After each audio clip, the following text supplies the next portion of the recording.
దేవుడికండి చిన్న పిల్లలు తన కోసం చిన్ని మాటలు మాట్లాడుతుంటే దేవుడికి తెగ మురిసిపోతాడండి దేవుడు. ఈరోజు నిజంగా చిన్న పిల్లల్ని మాట్లాడిచ్చారు ఇందాక.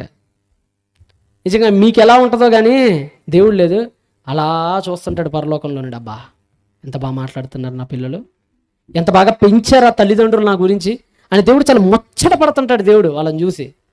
నిజంగా ఇక్కడ కూడా అదే, చిన్న పిల్లోడట దేవుడికి పరిచయం చేస్తుంటే దేవుడు లేదు, పొంగిపోతున్నాడు. అబ్బా ఎవడరా అసలు ఈ పిల్లోడు, ఒక్కొక్కడికి 25-30 ఏళ్ళు వచ్చిన సిగ్గు లేకుండా పాపాలు చేస్తున్నారే, ఎవడి పసికందు, ఏంటి లమ్మ ఇంత గొప్పగా పెంచింది, వీడు ఏంటి, వీడికి నేనే లోకమైపోయానంటే ఈ వయసులో నాకు పరిచర్య చేయటం ఏంటి అని దేవుడు మురిసిపోయి ఎప్పుడెప్పుడు ప్రత్యక్షం అవుదామా, ఎప్పుడెప్పుడు ప్రత్యక్షం అవుదామా, ఎప్పుడెప్పుడు ప్రత్యక్షం అవుదామా అని కళ్ళు కాయలు చేసుకొని చూశాడండి దేవుడు.